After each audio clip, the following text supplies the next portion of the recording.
Okay, so thanks both of you for calling in. Helped me out this week with our seminar. First thing I wanted to say is sort of like a class sort of announcement is that it's becoming increasingly clear to me in the discussion forums that you're starting to talk about this like a group of people who've been reading IR theory for 6 weeks. In the sense that you're as a group really getting to a point where you're asking really interesting questions about the material, drawing inferences between the material, and thinking through the sort of implications of it in terms of theory development. So last week's discussion, we ended up talking about the nature of rationality, what it means to be liberal, those kinds of things, which are sort of really interesting foundation. This week, as I was very careful to try to outline in my screencast this week, we're kind of doing something very different with the introduction of constructivism. And as the sway sort of illustrated, constructivism comes about at a really interesting time in the history of the discipline. By the mid-1980s, everybody basically was on board that states were, our unit of analysis, that they were rational actors, that the anarchic system made those actors behave in particular kinds of ways. And that was it. That was our sort of worldview. And then a bunch of things, some of which Wendt talks about in his article, happened, which really monkeyed with that worldview. One was a great power, such as the Soviet Union, actually decided to take a completely different attitude toward us under Gorbachev, which was completely unexpected. Then the Soviet Union collapsed because of this. No IR theorist was actually ready for that. It was completely shocking, to the point where several IR theorists actually went on the record saying, oh, the fall of the Berlin Wall doesn't matter. It's just one data point. We're still in the Cold War. That a great power would, on its own, make decisions that serve to unravel itself as a great power was just completely antithetical with how we'd been thinking about international politics. And then a bunch of constructivists come along and basically say, yeah, because you've been thinking about this all wrong, that you sort of had the wrong focal points. So I think the readings break down, the readings for me break down this way.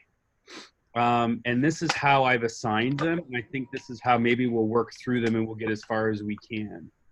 Wendt is the important one here, right? Wendt's article is a ongoing, detailed, theoretical critique of both realism and liberal institutionalism, where he illustrates that the assumptions that make these theories work actually don't hold on their own, right? It's an ongoing theoretical critique. Then there's a practical sort of theoretical piece, which is the Finnemore and Sicking piece, where they talk about these ideas that Wendt identifies as things we can study and actually study in the way that actors use them to try to shape the world in which they live and actually in the process change the way states are assumed to behave. Then we've got two pieces on argumentation. There's Thomas Rische and Harald Müller. Both of those are trying to focus in on how actors do that. Basically saying we think that the international system is actually really devoid of much cultural substance, and instead they say, no, it's full of it. It's a constant ongoing discussion about who the actors are, what the actors are doing, what the problems are, and what we should do as a response. And then the Christian Russement piece, if we get all the way to that inside an hour, is an example of what happens, right? We get something like international law. We can actually say that there's these ideas that are that important to the constitution of state behavior that they don't actually have to exist. They can be norms, but they can still have the effect of something like law. So that's how I propose we go through this. We start with Wendt, We start with Finnemore, then we go on to Finnemore and Sickink, and then we get to the other two stacks as we see possible. So as is my want, what were your immediate responses to this reading or the amount of reading you've gotten done so far? I've actually started with Wendt, and so that's the one I've read the slowest and most careful. Somehow it was the one that felt like where I should start, and I think it gave a basic idea of where we're going. It was a little bit difficult. I then moved into, I think it was Mueller is the second piece I read, and I had a hard time with that one. I've read it. I'm going to have to read it twice. Yeah. I found a few pieces in there that stuck out like, oh, that makes sense. But it was like 2 lines out of all those pages that like, oh, I get that piece. But I'm having a hard time wrapping my head around what they're saying and what we're doing other than I left my notes at home, and that's a really great place for them. It's just in that day. I left my phone at home. I left my money at home. And my computer crashed today. So a great day for beginning. It's been a fabulous day. But the thing is the Wendt piece is the one that kind of put me on the page if I think where we're going on this one. I don't have anything I can really say on it yet. I mean, I've got it pulled up in front of me, but it makes a little bit of sense to me as far as talking about behaviors and how as those behaviors can change, our norms can change, which I would think if you were looking at it that way, when you said like with the Soviet Union, when Gorbachev came in, everything about him was different than what we have seen before. Yeah. I mean, my gosh, just the traveling that he did, the interaction that he did. I mean, I actually remember all that from the news. So he was different, and that is a different kind of norm. And tell me if I'm wrong. This means that it seems like we've been saying, if you're this, it's always this. We're always going to look at it like a realist. We're always going to look at a liberalist. Now we're just saying, well, things can change depending on how the behavior. If a circumstance changes, the norms change, and then that institute can change. Yeah, one of the things that is really important, I think, in Wendt's piece, and it bears noting that he wrote this in '92, right? This is right after the collapse of the Soviet Union. He actually says that, right? Because he's getting at something that happened before our eyes, but that our theories were ill-equipped to explain, which was that both the Soviet Union / Russia and the United States basically just decided the Cold War was over. Yeah. Nothing changed. Nothing in the material structure changed. So there wasn't even a shift in polarity, right? Like it was still a bipolar world until the Soviet Union, until Russia like collapsed economically and socially. But that came after the shift, right? And what was fascinating is that not only did Gorbachev take office and behave differently, that mattered. Like all of a sudden, how we approached Russia changed, and how Russia behaved in its sphere of influence changed, and how Russia saw its defense posture change, right? Gorbachev talked a lot about defensive defense, by which he meant he was no longer going to be aggressive with the West. And he was going to basically say, I'm not going to be, you say you're not aggressive, I'm not going to be aggressive, and I'm going to bank on you actually doing that. Right. These mattered deeply, which was just completely antithetical to our theoretical models of international politics. Like this just did not make any sense. Morgan, what was your initial response? I read the Wendt piece first. I just kind of went down the list of readings that you put out. Also, I did find it a little difficult to read. I really want to go back and I think reread some of them, because I think just going over it first is a little confusing, and then going back over it might clear up some issues. But I think after reading that one and then going on and watching the theory and action video about constructivism, I think that kind of helped me mentally kind of understand it a little bit more. And I liked that video a lot. He was just really good at explaining that, like you said before, we just all kind of stopped believing that the Cold War was happening. And so then all of a sudden it just wasn't happening anymore. Yeah. It's just such a concept, but it's true. Yeah. Marcy, are you able to weigh in on this?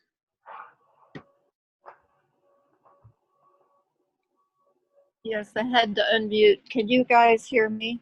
Yep. Mm-hmm.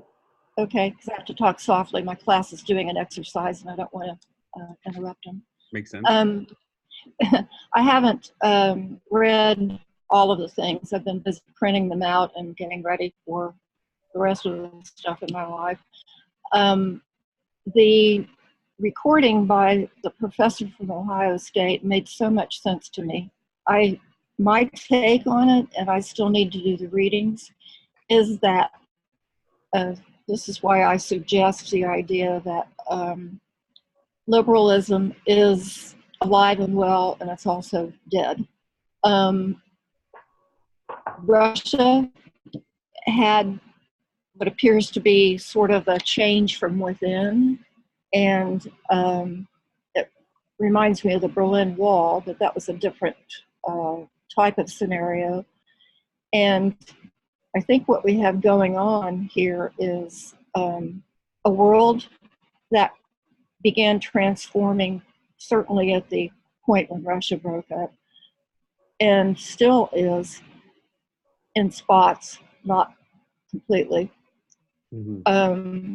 with more of a voice from within. This is sort of like the age of enlightenment back in the 1700s, 1600s, when the populace took more control of things. And I recognize Russia's decision to break up didn't necessarily rise from the working force, but they had a lot of issues going on that their current structure wasn't going to support, economic and the ability to do commerce. So anyway, that I don't know if that will be supported by as I continue reading, but I like the energy of what I'm seeing here. And what I mean by liberalism is also dead. It could never be supported in a long-term way. It says to recognize people, value them, but kill them off if they don't agree with you. I just don't see that as being a working thing for the long term. Might be there for a while, but anyway, those were my thoughts. Okay. I made a few notes as I was reading through Wendt again this afternoon, and I think maybe we can use a few of his quotes to try to like bring out what's going on here. On page 394, he says something interesting. He says, "I argue that self-help and power politics do not follow either logically or causally from anarchy, and that if today we find ourselves in a self-help world, this is due to process, not structure." And on the next page, he follows up, "Self-help and power politics are institutions, not essential features of anarchy. Anarchy is what states make of it." What are you hearing in there? Oh, Morgan had it too, right? That exact quote. Yeah, that's like a fireball to realists, which is just that. And what's fascinating is the other thing that goes with it. He does say again on 396, "I will not here contest the neo-realist description of the contemporary state system as a competitive self-help world. I will only dispute its explanation."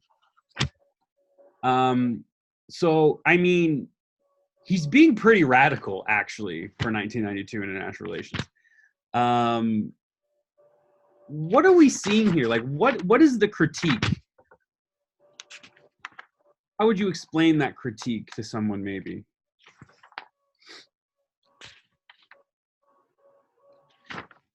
Or what are you seeing happening here?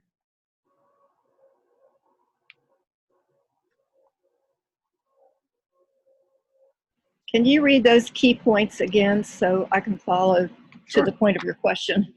Sure. I mean, in some sense, we're just trying to translate his language into our own, right? So 394, "I argue that self-help and power politics do not follow either logically or causally from anarchy, and that if today we find ourselves in a self-help world, this is due to process, not structure." He follows that up on 395 by saying self-help and power politics are institutions, not essential features of anarchy. Anarchy is what states make of it. He's also giving you good professional advice that if you want to get people to read your article, a good double entendre will always get it done. And 396, he says, I will not here contest the neorealist description of the contemporary state system as a competitive self-help world. I will only dispute its explanation. I think he may be saying that the self-help is separating from anarchy, meaning you're not going against you're not dealing with a higher government, but you are making your own world change, and it doesn't necessarily have to be due to existentialism. And I think that may be why we're seeing, okay, I can't make an assumption like that because I don't have anything to support it. I wonder if that may be why we see the kinds of meaningless small wars that particularly the United States is engaging in, has engaged in, that realists believe, and liberals I believe as well, don't amount to anything. But could it be, well, aside from the economic gain that people have when they buy a bunch of defense stuff to go to war, could it be that, the threat from Iran in 9/11 was very serious? That was something that had never happened in our country, and it needed to be addressed, but probably not in a war. And are we dealing with a military reaction, and this may not be what he was saying in 1992, for something that is happening from a liberalism at its most basic form, which would be the populace and the self-help, aiming for something, and what they like, say Iran, for example, they didn't like the United States. And that would be a sufficient thing, according to Kant's third tripod leg, to go after us. Mm-hmm. So I'm just saying that's what comes to mind. And thank you for repeating the question. Morgan, how would you translate this for yourself? Like, what do you see going on in these passages?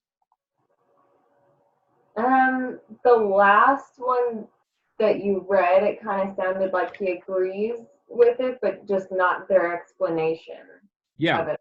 Like he's saying, oh, I agree that the end, of self-help, that's true, but everything else that you believe in and said is not right. So oh, sorry. It just sounds like he's arguing, that it is. Let me see. I don't know. I wrote these quotes down because I felt like they were important, but I didn't completely understand them. So that's why I was hoping to go over them. Okay. Michelle, are you making heads or tails of this? Like, well, I mean, I have a lot of question marks on my copy of this as well in this area. Mostly, I mean, it almost looks like he's trying to separate them, but from anarchy, but at the same time, he's not. It's a double negative to me, the way I keep reading it. And I think that's where I'm getting lost on how is it, I mean, he keeps saying that it's just a process of your interest. Yep. That's where we are because that's where our interests are. But as your interests change, that might not be. It's not a structure. It's not solid. And again, like Morgan said, it's not saying that he doesn't agree with neorealism. He's just saying he doesn't agree with how they explain it. Yeah, he believes that neorealists have the right description of international politics, but the entire theoretical edifice they use to get there is wrong. Right? I mean, like, I love to point this out and see, like, he is literally telling, like, this is 1992, and I'll point out that he's just like an adjunct instructor at the University of Chicago, and he publishes this, and everybody's like, who the hell is this guy? It made him famous, by the way. Now he's the chair of the Mershon School at Ohio, but like, he writes this, and he basically is saying to the discipline, everything you know is wrong. The only reason why you keep talking about it is because the description you end up with is right. Right? That's pretty radical. One of the things he's saying, right, what I think is important here is that he's arguing that there is no relationship between a self-help world and an anarchic world. The two things don't determine each other, right? He's saying that yes, the international system is anarchic, but no, that does not mean states have to be self-help. They are right now, for a series of reasons. We haven't unpacked those yet, but they don't have to be. It's a pretty broad claim, right? He follows it up by saying, self-help and power politics are institutions, not essential features of anarchy. Anarchy is what states make of it.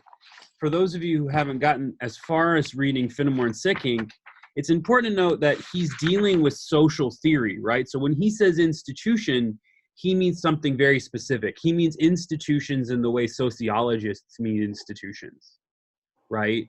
Not necessarily the way liberal institutionists think of it, right? They think of institutions as these mechanisms for dealing with things, right? He means an institution in the sense as a norm defined or a constellation of norms which emphasize the way in which behavioral rules are structured together and interrelate. Translation, the sort of set of assumptions about actors and how they ought to behave that shapes the behavior of those actors. He thinks self-help, right, is that. It's a set of assumptions that states make about each other and themselves. They're not determined by their environment. Does that make sense? Then would it stand to reason that Iran, for example, or whomever orchestrated 9/11, had assumptions about the United States and acted on them, and those assumptions made the country something that they did not want to live in the same world with, or they wanted to destroy, harm, or somehow disrupt to the point of maybe not taking over the country, but doing damage. And I can see that having been a state decision insofar as whoever was calling the shots over there had that degree of power with people who would follow them. Well, he's not making a foreign policy argument, right? He's in some sense responding to somebody like Waltz, right? Where he's saying like the nature of the international system is different, right? That the system itself is made up of these shared ideas. And these behavioral patterns that we see in states are not determined by that environment, right? They are actually determined by the behavior of the states themselves. Right, but don't we have situations where there are a lot of problems happening because of people who do not share the same ideas with what's habitually, regularly been the major powers? We live in a way different world than 150 years ago or 100 years ago. There's a lot of interaction, and I'm not even sure that was addressed in 1992, but the things that are happening now, that are happening because of non-major powers, have changed. I don't think the word shared ideas means the same thing anymore. It's shared by whom? Okay. he has a couple of famous statements in this article, which are sort of fodder for lots of debate. One is when he basically insinuates that the material capacity of a state doesn't matter. What matters is what we think about it, right? So on page 397, he says, U.S. military power has a different significance for Canada than for Cuba, despite their similar structural positions, just as British missiles have a different significance for the United States than Soviet missiles. The distribution of power may always affect states' calculations, but how it does so depends on the intersubjective understandings and expectations on the distribution of knowledge that constitute their conceptions of self and other. If society forgets what a university is, the powers and practices of a professor and student cease to exist. If the United States and Soviet Union decide that they are no longer enemies, the Cold War is over. It is collective meanings that constitute the structures which organize our actions, right? So what he's getting at is that even this distribution of capabilities is not what determines how we behave,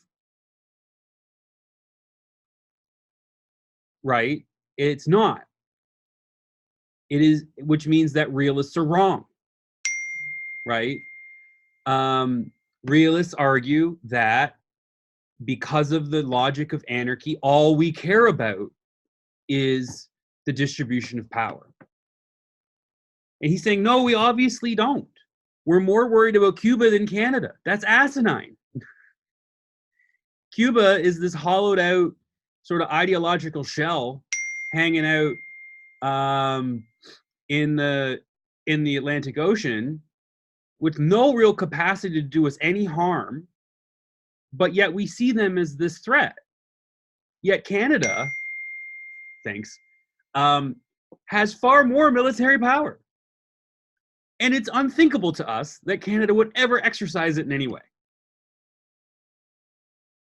Right? And he goes on and he says, I also love to point out, this is what passes for academics like throwing shade, right? Like he is deliberately calling out these people going, you're insane. Like this is not true.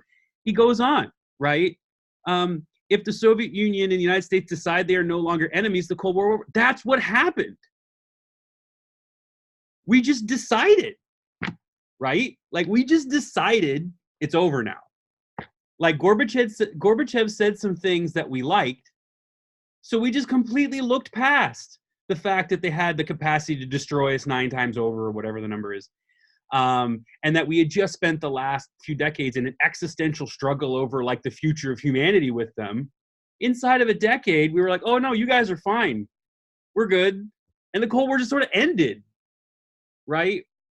He's saying that this is the reality of international politics. It's how we understand something, not its reality, that really matters, right?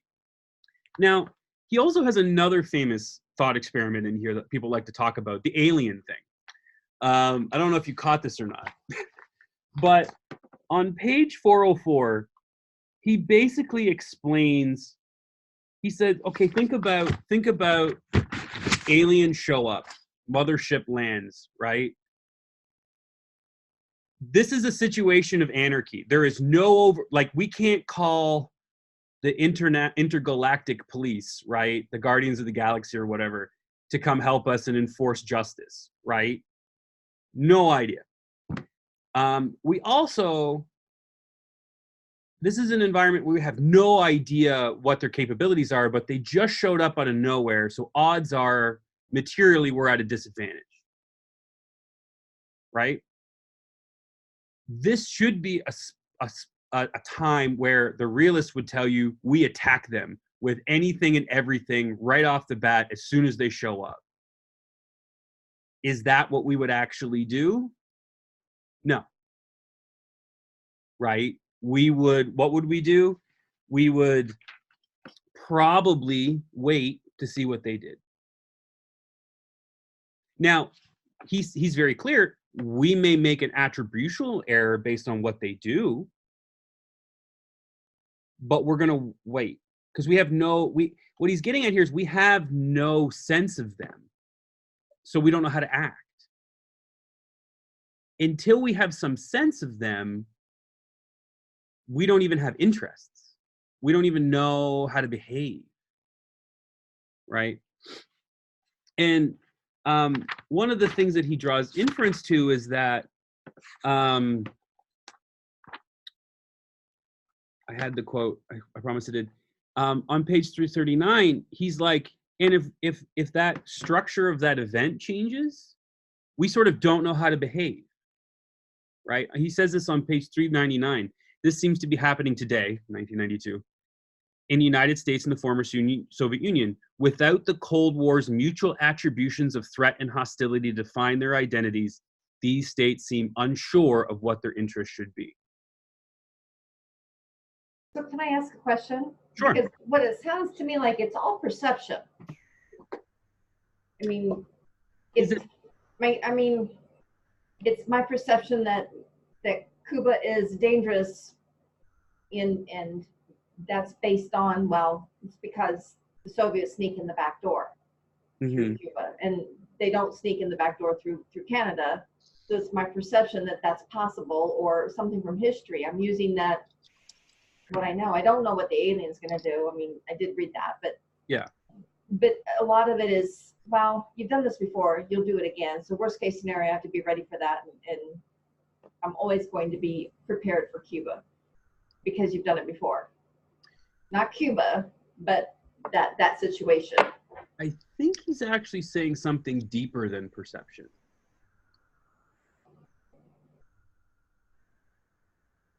So what I kind of got from it was, like, from that whole alien description, is I kind of took from it, like, the aliens come down here and they kind of ties in with the constructivism. Like, they don't know our rules, they don't know our beliefs, they're not gonna believe in the Cold War because they don't even know what it is. And so, you know, we'd have to explain international relations to them. We'd have to explain what a state is to them even. So it's like, the only way that we have these things is because of our mutual belief in all of them. Yeah, and that's a good point, and it comes back to Michelle's question. It's not perception. Perception implies, like the word implies, that there is a reality to this that we've misperceived. Right. Right? So the word insinuates that there's a reality to international politics that's separate from the way we think about it, which means we can misperceive it. Right? So that's a core, and there's a very famous book by Robert Jervis called Misperception in International Politics, where he basically tries to explain, you know, why states don't just blindly follow the balance of power and not fight wars, because we misperceive the actual balance of power, right? But in that model, the international system is separate from how we think about it. Mm-hmm. In his model, it's not. The system actually doesn't physically exist. It only exists insofar as we share ideas about what it is. So when we stop sharing those ideas, like the wall, the soldiers stopped caring about people going through, stopped showing up, stopped leaving their smoke break to go drag the people back. Mm-hmm. You know, just, so that's when we stop believing in it. That's when, or stop reacting to it, or stop participating in whatever it is. Then it goes away. Yeah. Now, one of the things he's saying, though, is that likely? No, because this is a deeply held set of ideas. It's also not purely subjective. And also, if you're getting lost, this was called in the early 1990s IR with a German accent. 3 of the readings you did were by Germans: Wendt, Mueller, and Rische. And Rushmit, not German, actually Australian, but bases his entire argument on the work of these German people.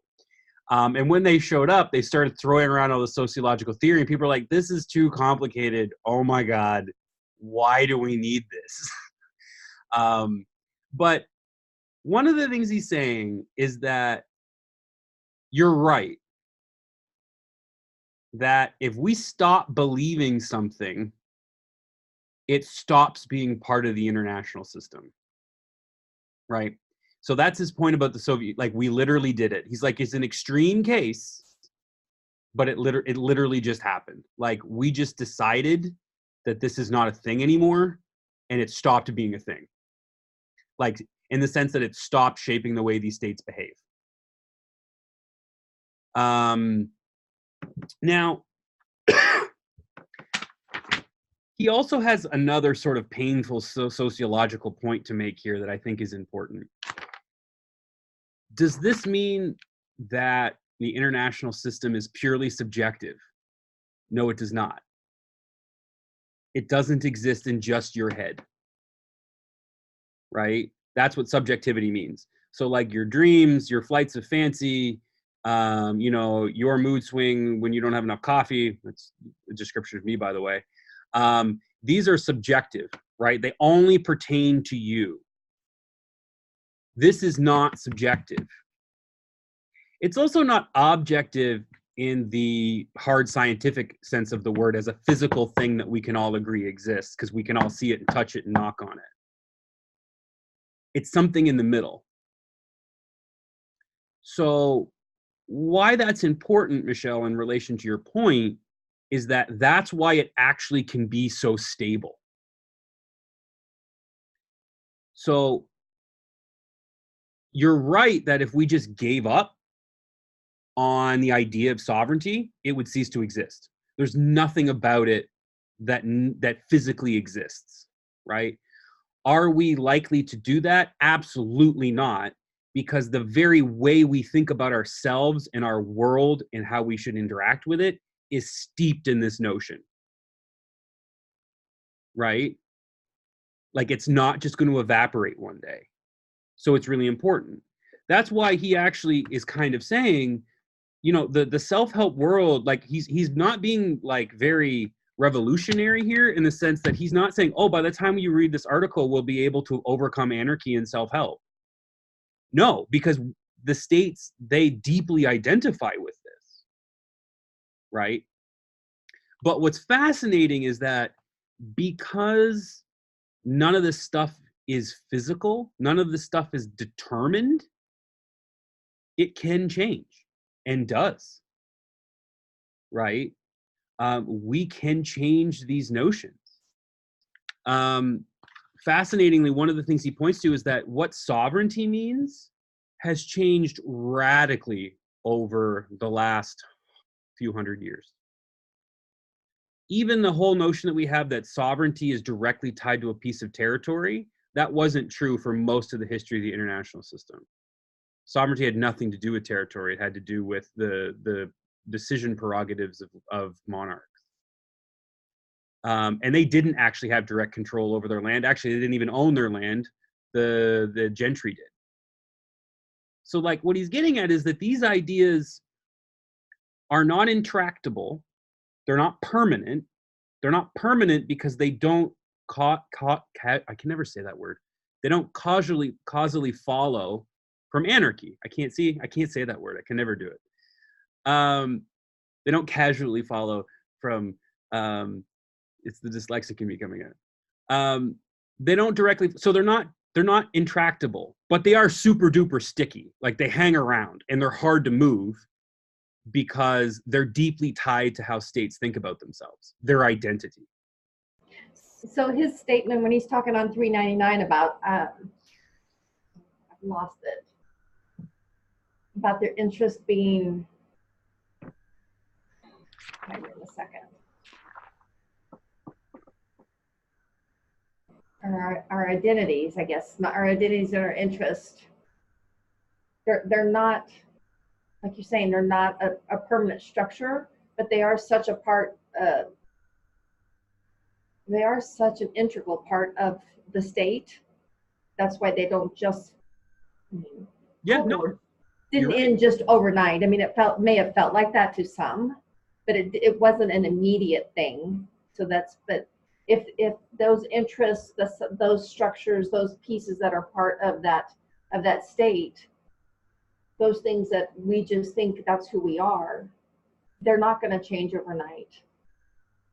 So does that help some of the stability of this? Yeah. What he's trying to illustrate, what he's trying to do here is say that our world is not, international politics, things like war, conflict, security, our economic well-being, they are not determined by the international environment, right? They're not. There's nothing about anarchy that means that this is the one way this has to be organized, right? But what he's also saying in guarding against is the notion that that means concepts like sovereignty, like self-help, like, right, are therefore infinitely changeable, right? That they're sort of these flippant things that can shift all the time. He's saying obviously that's not true either. He's trying to illustrate that in reality they sit somewhere in the middle, and that states' experiences of each other create a set of expectations about what other states are and how they behave, what the nature of the system itself is, and then what we are as a response. Does that make sense? Okay, I have a question. Sure. I was hearing the idea, you didn't say it, that these things are culturally embedded. My take would be our identity as Americans, for example, has a depth, a breadth, and a history that we own. And we have a personal sense of identity as well as a national sense of identity. And that would hold true for any group that lives together and calls itself a country and has that kind of history.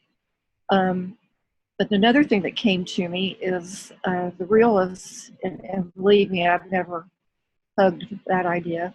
Their entire definition of power probably doesn't exist now as a definition of power. They strictly, I could have it wrong, referred to it as your military strength. And I see that it wasn't a good idea to begin with, but it's also not applicable in the world that has transformed in the last 20, 30, 40, 50 years, 10 years even. I'm trying to look to see if I can find it so I can give you the quote.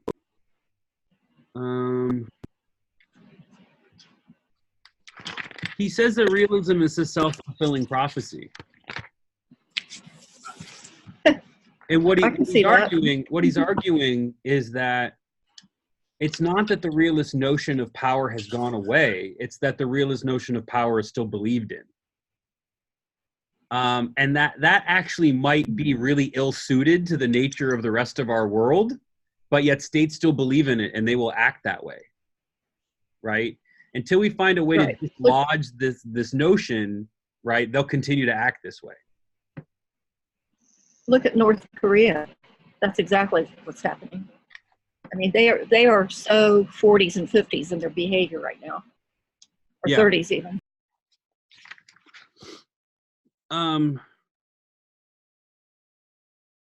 So, and what the alien example, to pick your point up, illustrates is that how we think about a state like North Korea is not materially determined. It's determined by our experience with them, right? Actually, in the North Korean case, they really don't have the material capacity to threaten us in any meaningful way, right? In the sense that they can't do anything to us that would compromise our way of life, right? But they are not in a position that we would ever have to worry about losing a war with them. What we're worried about actually is the civilian death toll in like South Korea, right? But we have this sense that they are violent and need to be rooted out because of the way they behave. right? Because of our interaction with them. We are exploiting the fear that has been sold about Korea. The government is exploiting that through creating financial benefit. Same thing with Iran. We would be just as safe now if all the money that had been dumped into war after non-war after whatever had been utilized otherwise.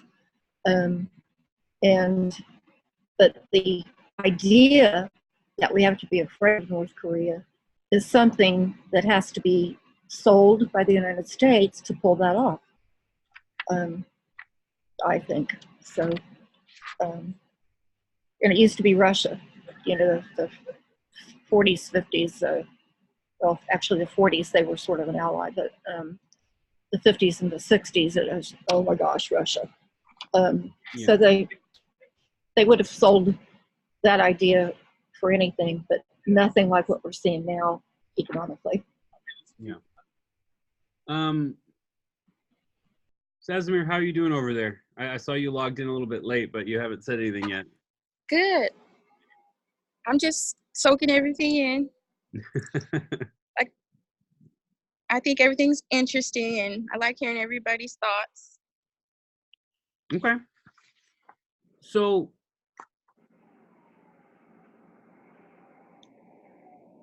another thing that, so far we've got this idea that actually we should be thinking about the international system not as something that materially exists, right? And that we must navigate.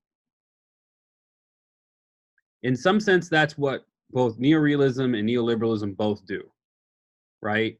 That the environment, anarchy, determines states' behavior in a particular way. That was assumed to be realism. That environment exists separate from the state itself, right? It's not something of us. It's a world in which we live and we have to navigate. Liberals then came along and said, well, actually, there's all these things floating around that make it easier to navigate this world than you thought, right? So this is more like Lord of the Rings than, I don't know, like Lord of the Flies, right? Where there's lots of, instead of just a war of all against all because there's no parents watching, instead we live in a world where very different kinds of people from very, very different kinds of places can find ways to cooperate against threats because we share similar identities, we engage with them, we create institutions or whatever, right? And what Wendt is coming along and saying, like, this is not it at all, because there is no outside world here, at least not one that matters. Instead, what matters is this really big and like thick and complicated web of associated identities. And he's very clear, like in sociology, identity is differentially defined. Even your identity as a person is differentially defined. It is defined by how you associate yourself with other people and with other groups, right? I do this with my first year students all the time. I ask them to try to give me a description of themselves that doesn't locate them as part of a group, a place, or a time. It's impossible. You can't do it, right? Because even if you say, oh, because your first thing is to go, oh, my name is this. Well, your name actually probably situates you in a particular cultural trajectory and language, which doesn't belong to you. Oh, I'm from this place. I went to this high school. I am this gender. I am this political orientation. Like, they all are differentially defined. And what Wendt is saying is that states are the same. It's not as rich an environment as your identity because states don't live in as rich a social environment as you do. But it's a hell of a lot richer than realists have given it credit for. It is rich enough for this to be true. And he said where this comes from is states interacting with each other, right? Why do we dislike North Korea? Because they don't conform to how we think states should behave. Does that mean we are right or wrong about North Korea? it might actually mean we're right. But what he's saying is that our sense of that actually has nothing to do with the material reality of North Korea. It's all our perception of them. Or not perception. I snapped at Michelle for saying perception, because our interaction with them has created this mutual sense. But what's fascinating is that we only have that sense of ourselves because of our recorded interaction with other states, right? Like we now have an expectation of how states are supposed to behave, which isn't necessarily defined by our domestic political culture. It's defined by our interaction with other states. We think states are supposed to behave a particular way. Could be good or bad, but that he's sort of being agnostic there, right? What's fascinating about this then is it means we can change the structure. At least it holds out the possibility of it, right? So that doesn't mean that, you know, the threat from North Korea is purely thought up. But what it does seem to is like maybe we could rethink this whole idea of self-help, right? Wouldn't the world work better and be more secure if we could get over that? If we could get to something like collective security, like that post-World War II notion that, you know, we would all defend each other against any threats and therefore purge violence from the system. He actually has some interesting things about that to say, starting on page 407. He has this sort of fascinating section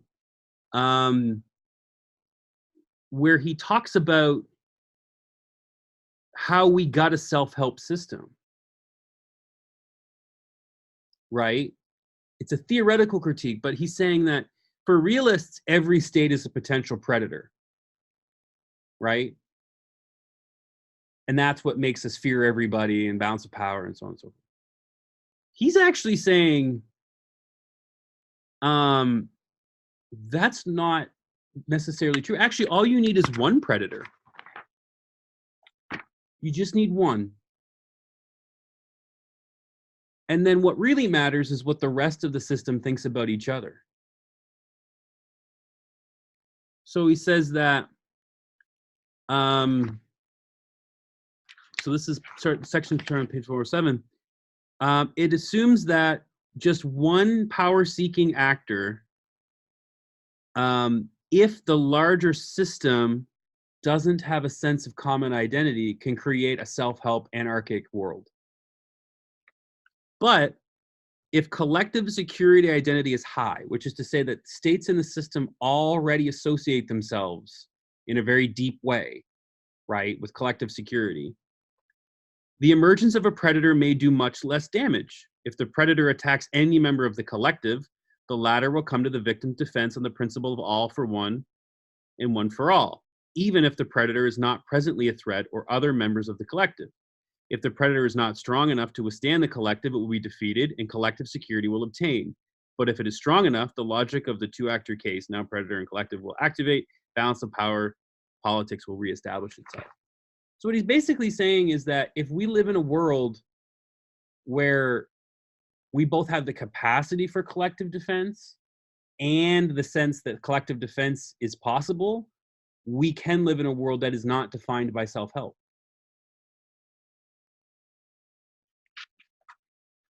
I have a question. Sure. So where does that leave with realisms? The word threat was defined through the existential issue. And in the description that we just heard here, what constitutes a threat sufficient enough for all the buddies who agree with you to join in? That's a fascinating question, right? And Wendt really isn't, that's actually an interesting segue, right? Where Wendt is offering it's a purely theoretical piece, right? Where he's basically saying, look, if you just think about these assumptions about realism logically, they don't make any sense, right? And I also think it's a great teaching tool because it also shows you, again, the difference between empirical and theoretical critique. The article actually doesn't have very much empirical critique in it. He has a few illustrations, but there are no case studies. There's no deep analysis, right? It's purely theoretical. He says, here are the assumptions of realism. They don't make logical sense, right? They don't hold together. Here's an alternative theoretical argument for why the observed patterns of behavior that realists use for their analysis still happened. But what he's ultimately saying is that behavior changes over time. And constructivists then spent the last 20 years, right up until now, saying, actually, if Wendt is right, and actually there's a few other German people who wrote books before Wendt, if they're right, then hey, we would expect the concepts of sovereignty have changed over time. They did. We would expect states to change how they think about their interests under different circumstances. Histories of foreign policy over time illustrate that that's the case. We would expect the international community to change what it thinks is and is not under its purview at different historical junctures. And that's true, right? That did happen. The Finnemore and Skink article point to two, right?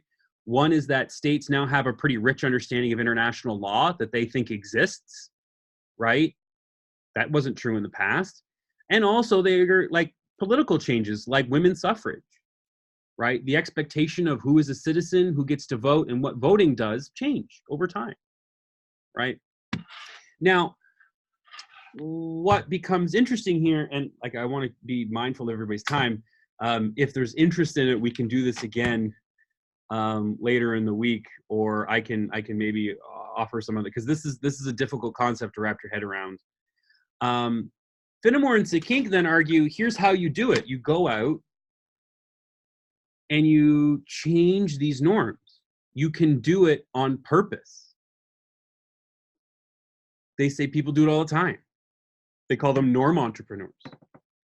They identify something in the system that's not working well, and rather than taking it as a determined outcome, they work diligently to reshape the norms around it. Right? And they have a bunch of things. But what the last other two I'll mention before I go to closing comments here, what Risha and Mueller are basically arguing, this is them in a nutshell, so maybe you can take this and like help inform your reading of them. They're saying that under the realist worldview, the interaction between states is not very deep, right? And then they said liberals, they don't actually deepen it very much further. Instead, it's like Keohane's argument, right? Where it's just overlapping mutual interests. That's all this really is. And what Risha and Mueller are basically saying is that actually states are a lot like us in the sense that this web of meaning is actually fairly deep, and states will have different identities, right? They'll have different facets of their identity. And when they come across a problem, they're going to have to reconcile which part of their identity is related to that problem, which they're arguing states do the same thing we do. They argue about it. They try to figure out and come to terms with which part of our identity relates to this problem. Which kind of problem is this? Which part of my perspective do I bring to it, right?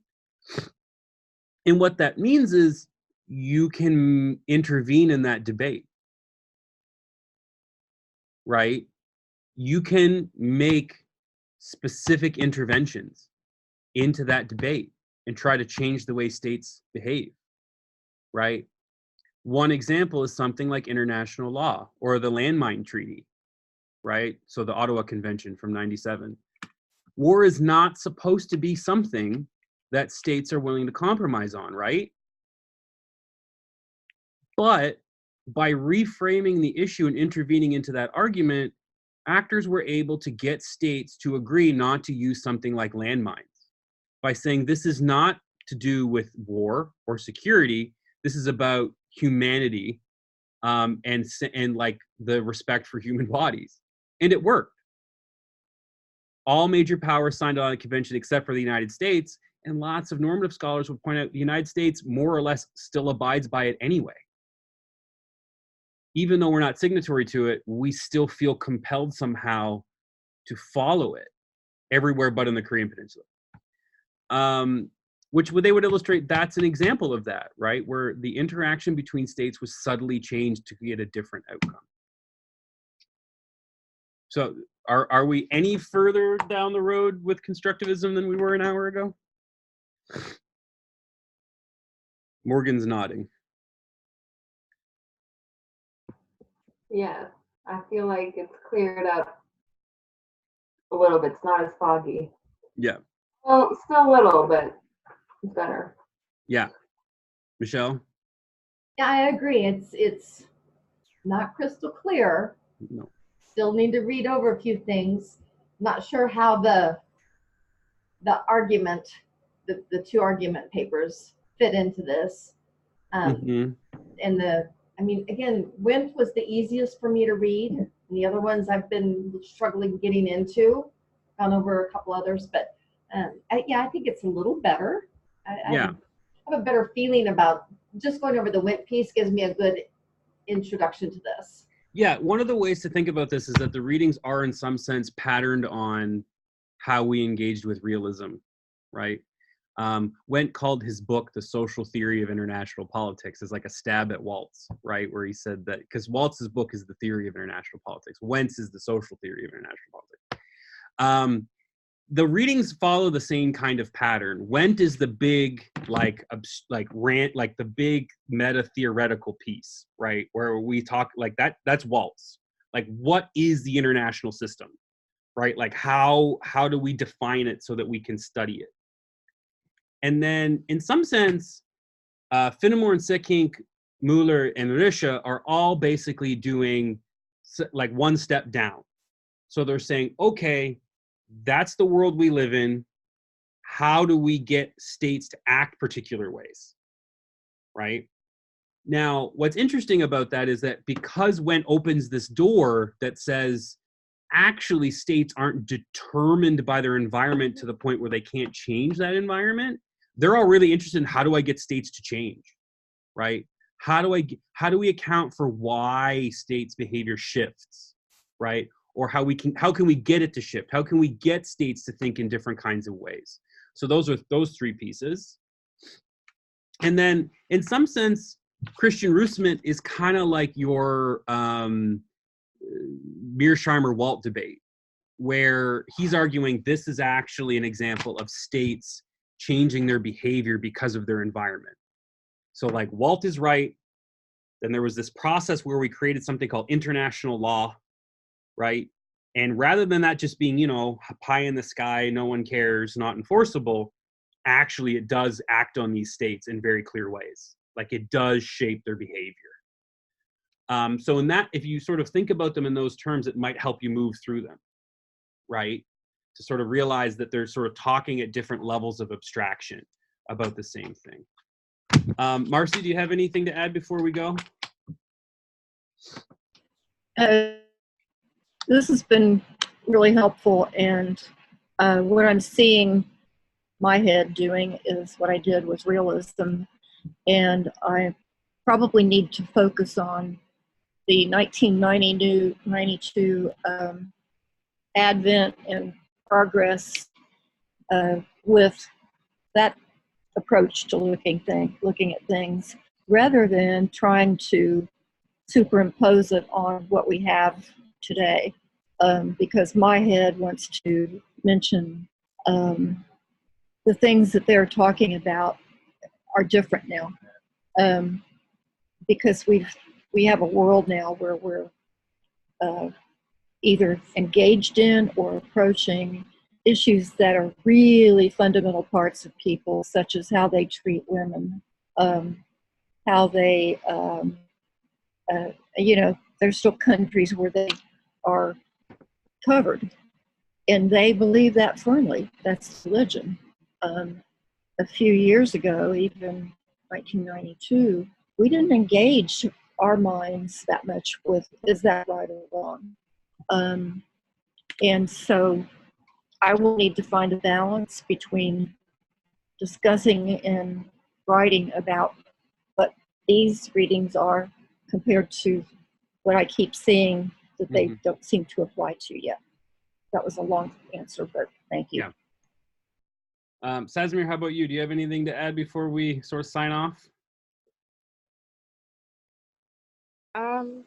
Well, the major thing I got from what we talked, well, the discussion, was that like America will use its interests and say that it's for the people and the rights and for the betterment of the country, but it's really all about power, and that's pretty much what it's, you know, what their dominant interest is. But they use the people to say that it's for the people, but it's really about the political power. But yeah, that's it. I didn't want any answers or anything. It's just Okay. what I think. Again, realize that constructivism is a little bit of a mind bender to get your head around. It's dealing with a lot of sociological theory that probably some of you have very little, if no, grasp of. I know I didn't before I started reading constructivism. So don't hesitate to reach out if you want to talk, like on the phone or something about your reading and it's just not clicking. And if it's during the day, go ahead and try to call my office. I'm probably here. If not, send me a message. Don't be afraid, because like I said, and one of the only ways you're sort of going to make your way through it is you keep kind of trying to churn the idea. And we're going to be dealing with two versions of constructivism for the rest of the course. So we're going to talk about emotions next week. And then we're going to talk about what's called the practice turn in week 8. So those are different versions of this kind of constructivism. So these ideas are going to keep churning. We're going to keep dealing with them, but don't be hesitant. And also don't be hesitant to use the discussion forum as a question forum, right? Don't, like I keep saying, don't be afraid to bring concepts out of the readings you don't understand and sort of throw them into the discussion forum and say, I don't get this. What is happening here? Like, I think I see this, or I think I understand how it's relating to, but don't be afraid to do that in the discussion forums, right? To use each other to try to work through these ideas. Okay? All right.